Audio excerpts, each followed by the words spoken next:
Shalom, nous allons étudier le Daf Yud dans Masechet Brachot et nous reprenons la quatrième ligne. Ano Birioné, Davou Beshivoté, de Rabbi Meir, il y avait des gens pas bien qui habitaient à côté de chez Rabbi Meir. Davou Kametzarele tout va et il le contrariait beaucoup. Ah, des Kavaer Rabbi Meir Achame, Eilayou, qui avait des limotos, jusqu'à ce que Rabbi Meir en vienne à prier pour qu'il meure. Alors à ce moment-là, Amrale, Broret Vetu, sa femme, Brori, lui a dit Maïda Atar, qu'est-ce que tu penses? Mishum Dirtivitamu Hataim Min Aretz, si tu penses que c'est à cause du verset que tu peux faire cela. Le verset là-bas dans le Teilim de Rosh Chodesh qui dit Tamu Hataim Min Aretz, et ils disparaîtront, les fauteurs de ce monde. Elle lui a fait un petit diouk, Mixtiv Chotim, Hataim, c'est pas marqué Chotim, les gens qui fautent. Hataim, sous-entendu ceux qui font fauter les autres. Ve'od, et en plus, Shfil les Sefed Yikra, va jusqu'à la fin du verset, où c'est marqué que la raison pour laquelle les Chataim doivent partir, c'est de telle sorte à ce que Rechaim od enam, qu'il n'y ait plus de Rechaim. C'est pas que les gens eux-mêmes doivent mourir ou disparaître, c'est qu'il ne faut plus qu'il y ait de Rechaim. Et donc, Kevin de Tamu Chataim Rechaim od enam, la raison pour laquelle on veut qu'il n'y ait plus de Chataim, c'est pour qu'il n'y ait plus de Rechaim. Et là-bas, Irachame alayhu, dès Drobit Shuvah, tu n'as qu'à prier pour qu'ils reviennent dans le droit chemin, qu'il te fasse Shuvah, et donc à ce moment-là, tu auras accompli la fin du verset qui est le but, c'est-à-dire Urshaim ordinam, qu'il n'y a plus de Rechaim. Be'achame alayhu, ve'adrobi Shuvah, c'est ce qu'il a fait, il a prié, effectivement, ils ont fait Shuvah. Amala ha'utzuki libroya, il y a un tzduki, ceux qui n'acceptent pas la Torah de Chachamim, qui a dit Abroya ktiv ronya akara lo yalada. C'est marqué là-bas, dans un verset, qu'on parle de Yerushalayim, mais on l'appelle Akara, la stérile. Roni chante la stérile, Akara, lo yalada, qui n'a pas enfanté. Alors, la question qu'il lui pose, c'est pourquoi lui demander de chanter à cette ville, à cette femme stérile qu'on compare à la ville de Jérusalem, parce que justement elle n'a pas d'enfant. Roni Akara lo yalada. Alors il lui dit, Mishum de lo yalada Roni. Est-ce qu'elle chante parce qu'elle n'a pas d'enfant? Amrale lui dit, Shatia, Shafil les Sefedikra. Regarde la fin du verset. Yertiv ki rabim bene shomema, mi bene beroula. On nous dit ici que cette ville de Yerushalayim, eh bien, il y a plus de gens qui l'ont détruite que de gens qui ont d'une certaine manière une relation avec elle. Amar Hashem, et c'est Hashem qui le confirme. Alors, et la Maya Akara lo Yalada, c'est quoi cette histoire de stérilité et de ne pas avoir d'enfant? Roni Knesset Israël, réjouis-toi, assemblée d'Israël, chez Domal Isha Akara, chez lo Yalda Banim la Geinom Kevataychu, qui doit se réjouir de ne pas avoir eu d'enfants qui sont prévus pour aller en enfer, Kevataychu, comme vous les Tzdukim. Amarle au Tzduki, les Rabbi Baou, il y a un Tzduki qui a dit Rabbi Baou, Kti Mizmor David Bevocho Bivnei Avshalom Beno. Il y a un verset, un Mizmor qui parle de la fuite de David Améler devant son fils Avshalom qui s'est rebellé contre lui. Ortiv, c'est marqué par ailleurs, les David Mirtam Bevocho Bivnei Shaoul Bamara. Un autre Télim qui parle de la fuite de David devant le roi Shaoul Bamara dans la grotte. Hemase Ave Berisha. Quelle est l'histoire qui s'est passée dans la chronologie en premier? Alors, Mirdema, c'est Shaoul Ave Berisha, c'est celui de Shaoul, parce que la fuite devant Shaoul, c'était avant que David prenne vraiment le pouvoir, alors qu'Avshalom, c'est bien après. Yertor Berisha, alors à ce moment, il fallait l'écrire en premier. Pourquoi le Télim n'a pas suivi la chronologie? Amale, réponse de Rabbi Abaou, Atun Delo Darishtun Smuchin. Vous qui n'acceptez pas les drachot, et entre autres, ce qu'on appelle Smuchin, le fait d'interpréter la juxtaposition de textes les uns à côté des autres. Kashia, vous avez un problème. Anan de Darshinan Smuchin. Le Kashia, nous qui savons qu'en réalité, dans le fait de choisir l'ordre des textes, eh bien, on veut nous apprendre des enseignements plutôt que de suivre une certaine chronologie historique. Le Kashia, n'en a pas de problème. Amar Rabbi Yochanan, car Rabbi Yochanan disait Smuchin min Torah minain, d'où on a une allusion au fait que la Torah elle-même nous demande d'interpréter la juxtaposition des textes. Là aussi c'est un télim et on le lit comme ça, Simuchim. Donc les juxtapositions, les enchaînements, là sont d'une certaine manière éternels. Asuyim be'emet ve'yashar. Ils ont été faits avec vérité et droiture. Et donc du coup, maintenant on peut se poser la question, si on ne suit pas la chronologie, la manismecha parashat Avshalom, le parashat Gog Magog, pourquoi avoir fait suivre la paracha qui parle de la fuite devant Avshalom, de celle de Gog Magog, car si la personne a du mal à croire à cette guerre de Gog Magog où on annonce que ce sera un serviteur qui se rebellera contre son maître, à ce moment-là tu lui répondras, regarde le télim à côté, où tu peux te dire qu'aucun fils va se rebeller contre son père, le roi, et là-bas, Achanami Ava. Et donc tu vois que puisque l'histoire d'Avshalom est arrivée, eh bien on peut croire à ce qu'on nous annonce sur la guerre de Gog ou Magog. Amar Rabbi Yochanan mishum Rabbi Shimon bar Yochai. Maï dirtiv pia batra bechokma ve'torat chesed leshona. On va essayer de commenter ici un verset que Shlomo HaMelech a dit dans Eshet Cha'il que nous lisons le vendredi soir. Pia patra bechokma, elle ouvre sa bouche avec sagesse. Ve'torat chesed leshona, et il y a un enseignement de générosité qui est toujours sur sa langue. On parle de la femme pieuse. Kenegedmi amar Shlomo mikrase. Par rapport à qui Shlomo HaMelech a écrit ce verset? Alors, réponse la morale, la Keneged David Aviv. Sheda v'chamisha olamim ve'amar shira. C'est une allusion ici à l'âme de David HaMelech qui a 5 moments différents dans 5 mondes dans lesquels il a vécu. Il a fait une shira. Donc c'est ça ici, la bouche qui s'ouvre avec Chokhmah, c'est une allusion à l'âme de David HaMelech qui a fait ces shirot. Alors d'abord, Dar b'me'imo, il a d'abord habité dans le ventre de sa mère, ve'amar shira. Chez nous, comme c'est marqué, Bachin Efshet Hashem, ve'chol karavai et Shem kocho. Il dit là-bas qu'il demande à ce que son âme bénisse Hashem et ses entrailles. Mais ici, on le comprend comme étant les entrailles de sa mère, comme si depuis les entrailles de sa mère, il avait déjà vu la grandeur d'Hachem, et c'est pour ça que plus tard il a écrit Télim. Yatsa lavia olam, dès qu'il est sorti au monde, Nistakel, Bekochavim, il a vu les étoiles ou Mazalot, et Amar Shira, il a fait une Shira, comme c'est marqué Shnema, Baruchu Hashem Mal'achav, Gibor Koach, Osei Devaro, Lishmo Avekol Devaro, Baruchu Hashem Kol Tseva'av. Là-bas, il demande aux anges de prier, ceux qui ont de la force de prier, et à la fin, Kol Tseva'av. Toutes les armées, et les armées, c'est une allusion évidemment aux étoiles. Yanak Mishede Imo, quand il a pris le sein de sa mère, Nistakel, Budadea, qu'il a vu la poitrine, Amar Shira, il a fait une Shira.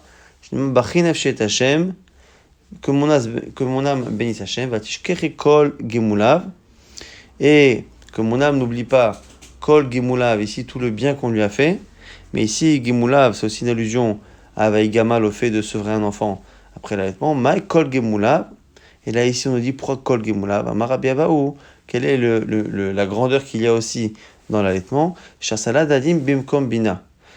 C'est que chez les animaux en général, eh bien, l'endroit qui permet d'allaiter est proche de la nudité, alors que là ce n'est pas le cas, au contraire, c'est proche du cœur.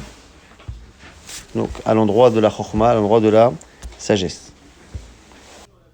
Tamama, quelle est la raison? Amaruda, Kedeshologistakel Bimkom Erva, pour pas que l'enfant voit l'endroit de la nudité. Rav Matna le formule d'une autre manière, marqué chez le Inak, pour ne pas se nourrir, Mimakom Matino, fait d'un endroit justement qui est un endroit de nudité. Mais quand il a vu les fauteurs tomber, Amar Shira, il a fait aussi un chant, Itamu Hatem Minaret, Urshaim Ordenam, Bachin Eshet Hashem. C'est justement la fin du verset de Rosh Chodesh qu'on a étudié au début de ce Hamoud. Alléluia. Nistakel Biyomamitak, lorsqu'il a entrevu le jour de la mort, Amar Shira, il a fait un chant, Shnema Bachin Eshet Hashem, Hashem Lokai Gadalta Meod, Hod Veada Lavashta. Donc toujours le même télim là-bas au début, Bachin Eshet Hashem, Lokai Gadalta Meod, tu as grandi beaucoup, Hod Veada Lavashta, et tu t'es vêti finalement de grandeur. Maï Mashma de Aliom Mita, dont c'est que ça parle la belle la mort, Shnemar, Amar Rabba, Bar Rav Shila, Misefa Danyena, à cause de la fin du verset d'Irtiv, Tastir Panechai Bahelun, Tosef Ruham Igvaum. C'est la fin justement, le verset qui est juste après celui qu'on a cité. Igvaum veut dire qu'ils vont mourir, et donc c'est une allusion à la mort. C'est pour ça qu'on a dit que David HaMelech, par rapport à 5 moments de sa vie, a écrit une shira avec marqué Bachin Nafshi à chaque fois que mon âme bénisse Hashem. Rav Shimi bar Marugva, Bamrina Marugva. Il y a qui c'est Rav Shimi, il y a qui c'est Marugva le père. Avashar Kabed Rabbi Shimon ben Pazi. Était souvent devant Rabbi Shimon ben Pazi. Ramsader Agata Kamed Rabbi Yoshua ben Levi. Et il étudiait la Gadot devant Rabbi Yoshua ben Levi. Amal, il lui dit, Maïdirti Bachin Nafshi Hashem.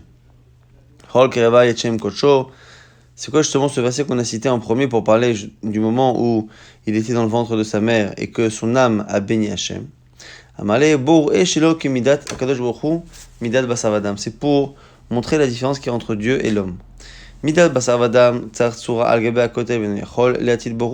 Lorsqu'un homme dessine sur un mur, il ne peut pas mettre de la vie dans ce qu'il dessine. Il ne peut pas non plus faire des entrailles, faire des intestins et tout. Kadosh Baruch Hu eno ken, Kadosh Baruch Hu est différent. Tsura betor tsura, ou matil boruach unchama krevim. Et Bnei Meraim, il peut justement créer une forme dans une forme, c'est un bébé dans le ventre de sa mère, et y mettre de la vie, y mettre une neshama, y mettre toutes les parties du corps. Et nous, dans Marachana, c'est ce qu'a dit Hana quand on a fait cette fila, En Kadosh Kashem, il n'y a pas quelqu'un qui est saint comme Hashem, qui En Biltecha, car il n'y a rien à part toi, Ve En Tsur Kelokenu. Et il n'y a pas de rocher comme toi. Rocher ici, c'est le protecteur, mais on fait ici un jeu de mots dans la dracha, Tsur Meshon Tsaya, Ma En Tsur, et bien finalement, Kelokenu, En Tsayar Kelokenu. Il n'y a pas quelqu'un qui peut dessiner, façonner, construire comme Hashem. Ma Ken Bitecha, comment on comprend Ken Bitecha, il n'y a rien à part toi? Maraviouda Barmenasia, Atikre ki En Bitecha, et là, En Levalotecha. Tu peux aussi le lire différemment. En Levalotecha, on ne peut pas te survivre. Shelo ki Midat Akadosh Boru, Midat Basavadam, parce que là aussi on n'est pas pareil que Hashem. Pourquoi? Parce que Midat Basavadam, Maseyadav, Mevalinoto, car l'homme, lorsqu'il crée un objet, l'objet en général survit à son créateur. Kadosh Boru, Mevale, Maasa, c'est lui qui survit à ses créations. Amale, Ana, Achika Aminalach. Alors il lui dit non, mais moi ma question, elle était plutôt que pourquoi justement il y a 5 fois Barchi Nafshi. Anecha Misha Barchi Nafshi Keneged Mi Amra David. Par rapport à qui? Par rapport à quoi? L'homme la Keneged Akadosh Baruch Hu Keneged Neshama. Il dit c'est pour nous montrer le rapport qui est entre Akadosh Baruch Hu et la Neshama. Ma Akadosh Baruch Hu Malekolam. Hachem il est dans le monde entier, il est partout dans le monde, Neshama, mais là que la gouf elle est partout la Neshama dans le corps. Makadosh Baruch Hu roe ve'enon nireh af neshama roa ve'enon nira. Pareil, Hachem voit sans être vu, c'est la même chose pour la neshama. Makadosh Baruch Hu zan kol ha'olam kulo av neshama zanat kol haguf. La manière que Hachem nourrit le monde entier, la neshama nourrit tout le corps. Makadosh Baruch Hu ta'or av neshama teora. Hachem est pur et la neshama d'une certaine manière, eh bien, l'est également. Et ma kadosh baruch hu yoshev b'chadrei chadarim, af neshama yoshevet b'chadrei chadarim. De la même manière que Hachem réside dans des pièces intérieures, c'est-à-dire dans des endroits très profonds, très lointains, et bien pareil pour la neshama qui vient de très très loin du même endroit. Yavo mishe eshbo chamisha dvarim balalu, ve'ishabach les mishe eshbo chamisha dvarim balalu. C'est pour ça que il y a 5 fois barechi nafshi, 5 fois aussi mentionné que c'est l'âme qui vient bénir Hachem, parce que c'est elle qui, parce qu'elle a ces 5 attributs qui ressemblent à 5 attributs d'Hachem, qui peut justement, elle, la neshama, bénir Hachem. Amar Rav Amnuna Mayirtiv mi ke chacham ou mi yodea pesher davar. Verset là-bas qui dit qui est chacham et qui connaît pesher davar, qui est capable de connaître justement les choses médianes. Pesher, c'est pshara, c'est une médiation comme on verra tout de suite. Mi ke kadosh baruch hu sheyodea le'asot pshara ben shnei tzadikim, qui est capable de faire le shalom et de faire une médiation entre deux tzadikim. Ben Chizkiyahu l'Ishayahu, entre le roi Chizkiyahu et le prophète Ishayahu. Pourquoi? Parce que un jour, ils n'étaient pas en bon terme, et chacun attendait à ce que ce soit l'autre qui fasse le pas, et chacun se basait sur une partie d'histoire où on voit que malgré la grandeur de l'un, eh bien c'est l'autre qui est venu, c'est-à-dire le roi qui s'est déplacé vers le prophète, et l'autre avait une histoire où c'était le prophète qui s'était déplacé vers le roi, et donc chacun attendait à ce que ce soit l'autre qui fasse le premier pas. Pourquoi? Alors on explique justement que Chizkiyahu le roi disait Leiti Ishayahu Gabay, c'est à lui de venir, c'est au prophète Ishayahu de venir. Pourquoi? On voit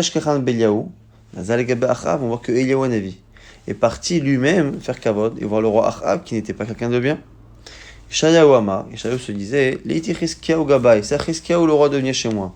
Yehoram ben Achav, car Yehoram le fils de Achav, Azal Gabe Elisha, il est parti voir Elisha, l'élève de Eliyahu Hanavi. Donc on voit que chacun avait sur quoi se reposer. Ma'asa kadosh baruch hu kafé Hashem, ve'isurim à Chizkiyahu, il a amené des souffrances à Chizkiyahu, ve'amaro Ishayahu, il a dit au prophète Ishayahu, lech uvakeret achole, va rendre visite au malade. Shinema b'yom ha'em, chala Chizkiyahu, à cette époque, le roi Chizkiyahu est tombé malade, la mavet, et Vayavo elav Ishayahu, c'est là que Ishayahu ben Amoz est venu à Navi. Vayomer elav, il lui dit quoi? Hashem, comme ça s'exprime Hashem. Tsav levetecha, commence à préparer ta famille. Qui met ta tavelot tiré. Tu es mort et tu ne survivras pas à ce qui t'arrive. Ma qui met ta tavelot tiré. Pourquoi cette répétition là? Tu es mort et tu ne vivras pas. Met ta tabar la mazé. Tu ne vivras pas dans ce monde-ci. Velot echaye. Velot tiré en la et tu ne vivras pas dans le monde futur. Amarle Maï Kulehai. Réponse du roi Chizkiyahu, pourquoi tout cela? Il dit Amarle Mishum Delo Asakta Beperia Verivia. Parce que tu n'as pas fait l'effort de fonder une famille, d'avoir des enfants. Amarle lui dit Mishum Nechazai Beruach Kodesh, parce que j'ai vu par esprit prophétique des Nafkeminai Banin Delo Marlu, que j'allais avoir des descendants qui n'étaient pas comme ils font. Amarle Bade Kafshet Rahaman Ala Malach. Maï Dimafakta Ibayalach Le Mevad. Il dit écoute, ne te mêle pas de ce qui concerne Dieu, c'est-à-dire ce que vont être tes enfants et tes petits-enfants. Toi, tu aurais dû faire ce qu'on te demande de faire, c'est-à-dire faire des enfants. Oma denicha kamikucha berechu liavid. Est-ce qui plaît à Hachem, il le fait. Alors, à ce moment-là, il lui dit Amar le Ashavli Vartach. Le roi Chizkiya dit à ce moment-là à Shayahu, donne-moi ta fille. Pourquoi Efsha de Garma Sruta Didi Vedidach Venafkeminai Benin de Marlou. Peut-être que par ton mérite et mon mérite cumulé, on va peut-être avoir des enfants, des descendants qui sont bien. Amale Gvan Xera Alecha Xera. Ça y est, la Xera, le décret est déjà écrit pour toi. Amale Benamot Kalevo Atra. Et tu sais, à ce moment-là, le roi lui répond tu sais, Benamot, toi ta prophétie est terminée. Sors de là. Pourquoi Mais Koblanim Betavi. Moi j'ai toujours entendu la maison de mon grand-père Abiaba. Un homme, même s'il a une épée aiguisée sous la gorge, il ne faut jamais désespérer de prier. Il y en a qui disent que c'est Rabbi Yochanan et Rabbi Eliezer qui disent les deux disaient que même nous aujourd'hui, quand quelqu'un est dans une situation où il est comme quelqu'un qui a un couteau aiguisé sous la gorge, c'est marqué là-bas, même si tu me tuais d'une certaine manière, eh bien, même si on me tuait, je me tournerai toujours vers Hachem. Donc cette idée finalement que presque à la mort, eh bien, on continue encore d'espérer, de prier Hachem. Amar, Rav Hanan, même si quelqu'un qui interprète les rêves lui dit, tu sais, voilà, demain tu seras mort, il ne faut pas non plus désespérer, Shnema, qui berov halomot vehevelim udvarim marbe, qui est Elokim yere. C'est marqué là-bas qu'on parle justement des halomot et des choses qui sont parfois pas forcément vraies. On dit qui est Elokim yere. On dit là-bas il faut craindre Hachem. De là on voit que la crainte d'Hachem et la tfila peuvent réparer même ce qu'un rêve aurait interprété comme étant une annonce de la mort certaine et prochaine de la personne. On nous rapporte le verset donc Miya tout de suite, Vayasev, Chizkiyahu panav el hakir. Chizkiyahu a tourné son visage el hakir vers le mur, Vayitpalel. El Hachem, il a prié vers Hachem. Alors pourquoi parler d'un mur? Maïki. Amar Rabbi Shimon ben Lakish. Mikirot libo. On parle ici des murs du cœur. Shnemar, Mirai Mirai Ochil Akirot libi. Il y a un verset là-bas qui parle de prière, qui parle de la prière vers les murs du cœur. Rabbi Levi Amar al Iski Akir. Lui il dit non. C'est qu'il a fait une prière vers Hachem. Et dans cette fille-là, il a mentionné les mérites liés à un mur. Pourquoi Amal et Fanav Ribos Shalom, là, un maître du monde. Ma Shunamit Shalom Asta Elakir Achat. Shunamit qui a construit d'une certaine manière un mur pour qui? Pour le prophète. Et grâce à ça, Echayeta et Bena, tu as fait vivre son fils. Aviaba, mon ancêtre, mon grand-père, Shechafa et Echal Kulo Bekesef Ubezahav, qui a finalement couvert tout le Echal du Beth Amikdash avec de l'or et de l'argent, Al-Khat Kama Vechama, a fortiori que tu devrais faire vivre son petit-fils, qui est moi qui suis malade. Zechornet Asher Italarti Lefenecha, et en plus, rappelle-toi l'attitude que j'ai eue de marcher dans tes voies, Be'emet, avec vérité, ou Belav Shalem, avec un cœur entier, Ve'atov Be'enecha Asiti, j'ai fait ce qui était bon à tes yeux. Et on nous dit quoi? Maï Ve'atov Be'enecha Asiti, c'est quoi le bien qu'il estime avoir fait devant Hachem? Rabbi Yehuda Amar, chez Samach Geoula Litfila. Selon Rav, c'est parce que il enchaînait la Geoula à la Tfila. Rabbi Levi propose Amar, parce que chez Gana, c'est faire Refuot, parce qu'il a enterré le livre des guérisons qui avait été écrit par le roi Salomon et c'est qui, selon Rashi, empêchait les gens d'une certaine manière de prier vers Hachem. Tanour Rabbanan, Shadvarim Asach Chizkiyahu Amelech, il a fait 6 choses assez originales, le roi Chizkiyahu. Et Al-Shosha Odulo, sur 3 on le remercie, et Al-Shosha Odulo, et sur 3 on n'est pas tellement d'accord.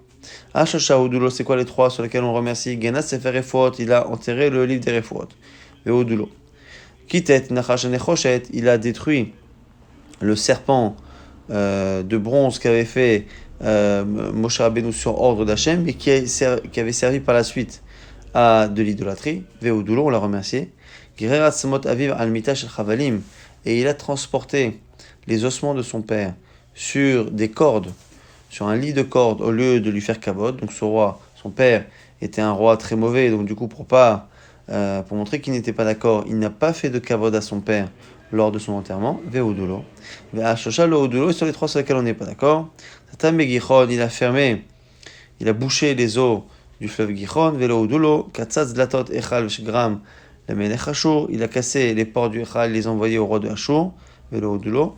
Avar Nissan ben Nissan, et il a fait un hibour, c'est-à-dire qu'il a rajouté un 13e mois de Nissan, mais déjà en Nissan. On était déjà en Nissan qu'il a rajouté un 13e mois. Alors que normalement on le fait en Hadar, on rajoute un autre mois de Hadar. Ve'lo udulo. Alors moi s'étonne comment il a pu rajouter un 13e mois. Militle lecheskiaou achodesh azelachem. Mais quoi, Cheskiaou ne connaissait pas la Torah, c'est marqué achodesh azelachem, le chodesh de Nissan doit être ce mois-là, Rosh Chodashim, le premier des mois. C'est Nissan. Il ne peut pas y avoir d'autres Nissan. Il n'y a que ce Nissan-là. Et donc, si on doit faire un hibour, c'est avant. Et là, Ta'abide Shmuel, il a mal interprété ce qu'a dit Shmuel Damar. Shmuel, En Me'avrin et Ashana, Beyom Shloshim Shel Adar. On ne peut pas, donc, rajouter un 13e mois, prendre la décision de rajouter un 13e mois. On ne peut pas le faire à partir du 30e jour du mois de Hadar. Oui, il verra où il est couvert en Nissan. Pourquoi ? Parce que le 30e jour d'un mois pourrait déjà être le premier jour du mois suivant, parce que les mois sont soit de 29 jours, soit de 30. Et donc, disait Shmuel, comme il est possible qu'on arrête le mois de Hadar après le 29, et donc le jour du 30 pourrait être déjà Nissan, c'est déjà considéré comme Nissan, dans le sens où on ne peut pas décider de rajouter un autre mois de Hadar. Si on doit prendre cette décision, il faut le faire jusqu'au 29 et pas à partir du 30. Et donc du coup, cette logique-là de dire que comme le 30 pourrait être le premier jour de Nissan, il en a déjà les caractéristiques au point qu'on ne peut pas rajouter un 13e mois, et bien là-dessus, il n'était pas d'accord. Le roi Cheskiaou, ça va, Oïd verra Oïd le Amrinan, et c'est pour ça qu'il s'est trompé, et qu'il a donc le 30e jour rajouté un mois, et on lui compte comme s'il avait rajouté un mois de Nissan, alors qu'on était déjà au mois de Nissan. Amar Rabbi Yochanan, Mishum Rabbi Yossi ben Zimra, Kol atole bisrot atzmot limlo bisrot tachim. Tout celui qui dans sa prière invoque ses propres mérites à lui, eh bien, quand on lui répond, on lui rappelle que c'est grâce au mérite des autres. Et l'inverse, tout celui qui invoque le mérite des autres, tolim lo bisrut atzmo, on finalement lui accorde en lui disant que c'est grâce à ses mérites à lui. Moshe est à la bisrut achim, Moshe il a demandé par le mérite des autres, Shnema, Zichol, Avraham, l'Israël ou l'Israël, Avadecha. Il a demandé, s'il te plaît, souviens-toi du mérite d'Abraham, Isaac et Yaakov, tes serviteurs. Talulo bisrut atzmo, quand il était répondu, on lui a dit c'est pour toi, Shnema, Vayom el Hashmidem, Lule Moshe bechero. Amad ba peres lefanav le'ashiv chamato me'ashchit. C'est marqué là-bas que dans le Télim, on dit que il est venu Hachem pour les exterminer, et heureusement qu'il y a eu Moshe Bechiro qui a été choisi par Hachem, qui s'est justement dressé pour justement calmer la colère d'Hachem qui était là pour détruire le Ham Israël. Cheskiaou, c'est l'inverse. Tala bisruta atzmo, il a demandé par son propre mérite, dirtiv, zechorna, et hachet alarti lefanecha. Ce qu'on a vu tout à l'heure, c'est qu'il demande à Hachem de se souvenir de son comportement à lui exemplaire. Talulo bisrut acherim. À ce moment-là, on lui a fait comprendre que c'était grâce au mérite des autres. Shinema, ganoti el arrière azot, leoshi alemaani ou le ma'an David avdi. Il dit, je vais sauver justement cette ville pour moi et pour mon serviteur David, et non pas pour les mérites de Cheskiaou. Et nous, des Rabbi Yoshua ben Levi, c'est ce que dit Rabbi Yoshua ben Levi, Damar Riba, Rabbi Yoshua ben Levi disait, Ma yirtiv hinne le shalom marli. C'est quoi ce verset là-bas? Hinne le shalom marli mar. Et voici la paix marli mar. Mar, c'est quelque chose d'amer, quelque chose de dur. C'est vraiment marli mar. Alors, afilu b'sh'a sheshigalo akadosh baruch hu shalom. Pour nous dire que même lorsque Hachem lui a dit shalom, bonjour, il lui a finalement donné un message de paix, marhulo, il y a une certaine amertume dedans, dans le fait justement de lui faire comprendre que ce n'est pas par son mérite personnel, comme il l'a pensé, mais par le mérite justement de David Ameler. Naasena aliad kirktana, on revient justement sur le passage où la Shunammite a dit qu'elle allait construire un kir justement pour que le prophète ait un endroit pour venir se reposer à chaque fois qu'il venait en ville, chez elle. Alors on a Asena Aliyat Kir, on n'a qu'à faire Aliyat Kir Ketana. Alors, Kir, c'est une construction d'un mur, et Aliyah, c'est plutôt une sorte d'étage. Donc on n'arrive pas à comprendre si c'est un étage, si c'est un mur. Alors, Machloket Rav Shmuel, Chad Amar Aliyah Proa Eta, Vekirwa. Il y en a qui dit que c'était un étage, mais que l'étage avait un toit qui était cassé, et donc elle a décidé de faire une réparation.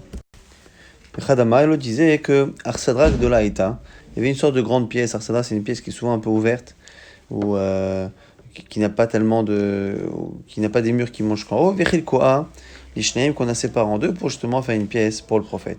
Mais je l'ai Damar, maintenant on regarde sur le verset, est-ce que ça rentre dans les mots. Les Damar, Arsadra, et nous dire-t-il Kir. Celui qui dit Arsadra, qui dit qu'on a simplement séparé, je comprends pourquoi c'est marqué Kir, Kir c'est vraiment un mur. Les Madamar Alia, celui qui dit que c'était une Alia, Maïkir, pourquoi on a dit Kir? Alors chez Kirwa, c'est-à-dire que on peut dire d'une certaine manière que Kirwa, ça veut dire couvrir, et donc ça rentre dans le mot Kir. Bish, la Madamar Alia, bon, celui qui dit au moins que c'était un étage, on comprend pourquoi c'est marqué Aliyat Kir, Alia, nous dire Aliyat. Et là, les Madamar Arsadra, celui qui dit que c'est une Arsadra, Maï Aliyat, Mi'oula Shebebatim, pour dire que c'était une des plus belles, donc Alia Milachon Mi'oulé. Nasim Losham Mita, et elle a prévu de lui mettre là-bas un lit, Veshulchan et une table, et qui c'est une chaise, ou Nora et de la lumière. Amar Rabbi Abaye nous dit, Ve'itemar Rabbi Tzrak Arotze Lehenot, Yehene ke Elisha, Vesheno Rotze Lehenot, Ali Yehene ke Shmuel. On voit de là que c'est possible pour un chacham, pour un prophète ici, de profiter des cadeaux que les gens font. On peut faire comme Elisha et profiter, mais on peut faire également comme le prophète et le juge Shmuel, qui lui ne voulait pas profiter. Shmuel Ramati Shnemar, ou Tshuvato Aramata, Kisham Beto. Après avoir dit qu'il jugeait tout le monde, il allait se déplacer pour juger tout le monde, c'est marqué Utshuvato à Ramata, il revenait à Ramata, Kisham Beto, car là-bas était sa maison. En réalité, le livre de Shmuel commence par le fait de dire là-bas qu'il habitait à Ramata Imtsofim. Donc du coup, on n'a pas besoin de le répéter, pour nous dire que même lorsqu'il se déplaçait, il emmenait sa maison avec lui. C'est-à-dire qu'il faisait une tente, mais tous les ustensiles qu'il devait utiliser étaient toujours les siens qu'il déplaçait pour ne pas profiter des gens. Donc les deux comportements sont possibles. Donc là on apprend effectivement que là où il allait, il emmenait sa maison. Elle a dit à son mari, cette femme, la Shunamite, je sais que c'est un homme de Dieu, Kadosh, qui est saint. Alors on se demande comment elle le sait. De là on voit que la femme a plus de notion de l'invité que l'on a à la maison que le mari. Kadosh ou Mena Yada, l'Agma pose la question d'où elle sait qu'il est Kadosh. Rav Shmuel Machloket. Chadama Shelora Atazvuv Over Ashulchano. Elle a vu qu'il n'y avait jamais de mouche autour de sa table, autour de sa nourriture. Chadama, Sadin Shel Pishan Etzia Al Mitato, qu'elle a mis un drap en lin sur lequel on voit n'importe quelle tâche. Velora Atakeri, Alav, et qu'elle n'a jamais vu justement la moindre tâche qui pourrait montrer un écoulement de matière séminale, et donc du coup c'est la preuve qu'il est Kadosh. Rabbi aussi, Rabbi Hanina, ou Kadosh, ou Charto, et non Kadosh, lui il est Kadosh, mais par contre son serviteur ne l'était pas.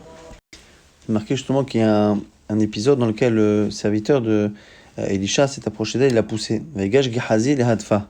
Et le Hadfa ici, on fait un jeu de mots à Rabbi aussi, Rabbi Hanina, Shachza Behod Yofia. Que lorsqu'il l'a poussé, il a touché Behod Yofia, la partie de sa beauté, et c'est une raison de dire Rashi, à sa poitrine. Et donc son comportement n'était pas exemplaire, donc c'est pour dire que lui il est Kadosh, Elisha, mais que son élève ne l'était pas. Over Aleinu Tamid, il passe devant nous toujours. Donc il a dit justement, elle a dit, on va lui préparer une pièce, parce qu'il y a le prophète qui vient chez nous toujours. Et ici toujours on l'appelle Tamid, et nous dit Rabbi Yossi, Rabbi Chaina, Mishum Rabbi Eliezer, on Rabbi Ben Yaakov, c'est qu'une allusion Korbanat Tamid. Kol Amarer Tamid Chacham, Betor Beto, tout celui qui accepte chez lui, qui accueille chez lui un Tamid Chacham, ou Aneho Minechasa, avec qui il fait profiter de ses biens, Ma'ala la Katov, qui Elo Makriv Timidin. C'est considéré comme étant une approche à Hachem d'un Korban Atamid, d'un Korban quotidien. Vama Rabbi Yossi, Rabbi Chaim Mishum Rabbi Eliezer Ben Yaakov, toujours les mêmes rabbanim. Al Amod Adam Bimkom Gavoa, Veit Palel. Un homme ne doit pas se mettre sur un endroit surélevé pour prier, et là comme Namour, un endroit au contraire plutôt petit, plutôt creusé. Veit Palel Shnema, Mimar Makim, Kiratira, c'est marqué que des profondeurs, je t'appelle. Urtif, c'est également marqué Tfila Le'ani, qui que la Tfila doit être faite d'une certaine manière comme quelqu'un qui est pauvre. Donc quelqu'un doit se rabaisser, il ne doit pas avoir justement de ga'ava, d'orgueil, et donc on ne doit pas se surélever avant de faire la prière. Amar Rabbi Yossi Rabbi Chanan Mishum Rabbi Eliezer Ben Yaakov, Mitpalel Tsaïr Shechaven et Raglav, celui qui prie doit avoir les pieds joints. Shnemar et Raglem au sujet des anges, Regel Yeshara. C'est comme un pied droit, donc on a l'impression qu'ils ont un seul pied, et donc c'est comme ça qu'on doit se tenir lorsque nous faisons la prière. Rabbi Yossi bar Rabbi Chaina mishum Rabbi Zab ben Yaakov, toujours la même chachelet de Rabbani, Ma'yirtiv lo tochlu al adam. Vous ne mangerez pas sur le sang, lo tochlu kodem shetit palelu. Al dimchem, vous ne mangerez pas avant d'avoir prié pour votre sang. Ici, le dam, c'est le sang pour lequel on prie, c'est-à-dire que on prie pour sa survie tous les jours, et donc on ne doit pas manger à la dame, c'est-à-dire qu'on ne doit pas manger avant d'avoir fait la prière. Rabbi Yitzchak, Rabbi Yochanan, Rabbi Yossi, Rabbi Chaina mishum, Rabbi Eliezer ben Yaakov, kol haochel v'shotev v'achar kar mitpalel, tout celui qui mange, qui boit et qui ne prie qu'après, bien Allah va katuv omer, c'est là-dessus que le verset dit Voti shlarta ahae gavecha. Toi tu m'as renvoyé, Hachem parle, tu m'as renvoyé ahae gavecha. Après ta gavecha, c'est quoi gavecha ici? Atikre gavecha et la geecha. Tu m'as mis après ta geout, après ta gaava, après ton orgueil. Amar kadosh baruch hu lachar shein gaeze kibel ala malchut shamayim. Est-ce que la personne peut finalement accepter le joug de la kadosh baruch hu après, d'une certaine manière, s'être enorgueilli en ayant donné à manger et à boire à son corps? On termine le pirouge de la Mishnah précédente. Rabbi Shua Omer ad shalosh shaot. Rabbi Shua disait qu'on pouvait faire le Kriyat Shema jusqu'à la 3e heure. Amar Biuda, Amar Shmuel, Alacha ki Rabbi Yoshua, Alacha est comme lui. Akore mikan velach lo ifsid. On avait dit dans la Mishnah que celui qui dépasse ce zman-là, il n'a pas complètement perdu. Puisque finalement, il est Kekore Batora, c'est comme s'il étudiait, il lisait la Torah. Amar Chiza, Amar Mar Ukva. Milva Shele Omar Yotzer Or. On nous dit ici au nom de Raprizda, de Mar Ukva, à condition de ne pas faire les brachot du Yotzer, parce que ce n'est plus le moment. Et cet avis contredit Métivé, à Kore Mikan Velach, on a une braïta qui nous dit clairement que celui qui lit après la 3e heure, lo ifsid ki adam shu Kore Batora, aval mevarechu, shtaim lefanea, ve'achal acharea. Effectivement, il a perdu d'une certaine manière la mitzvah en son temps. Et donc, il n'a que le mérite de quelqu'un qui lit la Torah. Malgré cela, il fera les 2 brachot avant et la bracha après de Gaal Israël. Et donc, Tiouta de Raprizda, Tiouta. Et donc, ce qu'a dit Raprizda est complètement repoussé par une braïta. Ça, c'est la première version de cette sugia, c'est-à-dire que Raprizda aurait dit quelque chose contre la braïta et la braïta viendrait annuler complètement cet avis. Dans la seconde version, on verra qu'en réalité, c'est plutôt qu'il a dit la même chose que la braïta, sans que l'on connaisse la braïta, sans que lui-même la connaisse. Et c'est seulement après qu'on a vu que la braïta confirmait cette directe. Kadamre Amar Raprizda Amar Marugva, Maïlo Ifsid, Shelo Ifsid Brachot. Que c'est quoi justement qu'il n'a pas perdu? C'est qu'il n'a pas perdu les brachot. Il peut continuer à faire les brachot après la 3e heure. Il a perdu d'une certaine manière la mitzvah en son temps, mais pas les brachot. Tanya Namiachi, donc la braïta qu'on a découvert plus tard, finalement confirme. Akore Mikan Velach, Lo Ifsid Ki Adam Shekor Batora. Il a gardé le mérite de celui qui lit la Torah. Aval Mevarech Ushtaim Lifania Ve'achal Acharea. Et mais il a gardé l'obligation de faire 2 brachot avant, une bracha après.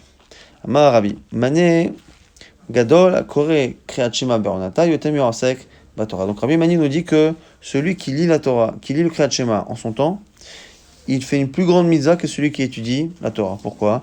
Mi de katane akore mikan velach lo ifsid, kadam akore batora. Puisque dans la Mishnah on a dit que celui qui a dépassé le zman de Kriyat Shema, eh bien lo ifsid, il n'a pas complètement perdu, puisque finalement il lui reste la mitzvah de Kriyat Batora, de lire la Torah. Miklal dekore bernata adif. On voit que finalement c'est mieux de lire la Torah, le schéma en son temps, puisque on estime d'une certaine manière qu'il n'a pas complètement perdu, puisqu'il lui reste une mitzvah de lire la Torah en général, mais la formulation montre bien que finalement il a quand même une mitzvah qui est moins importante que ce qu'il avait au départ, puisqu'on dit qu'il n'a pas tout perdu, simplement il lui reste tout de même une mitzvah de lire dans la Torah. De là on voit que c'est plus important de lire le schéma en son temps que d'étudier la Torah.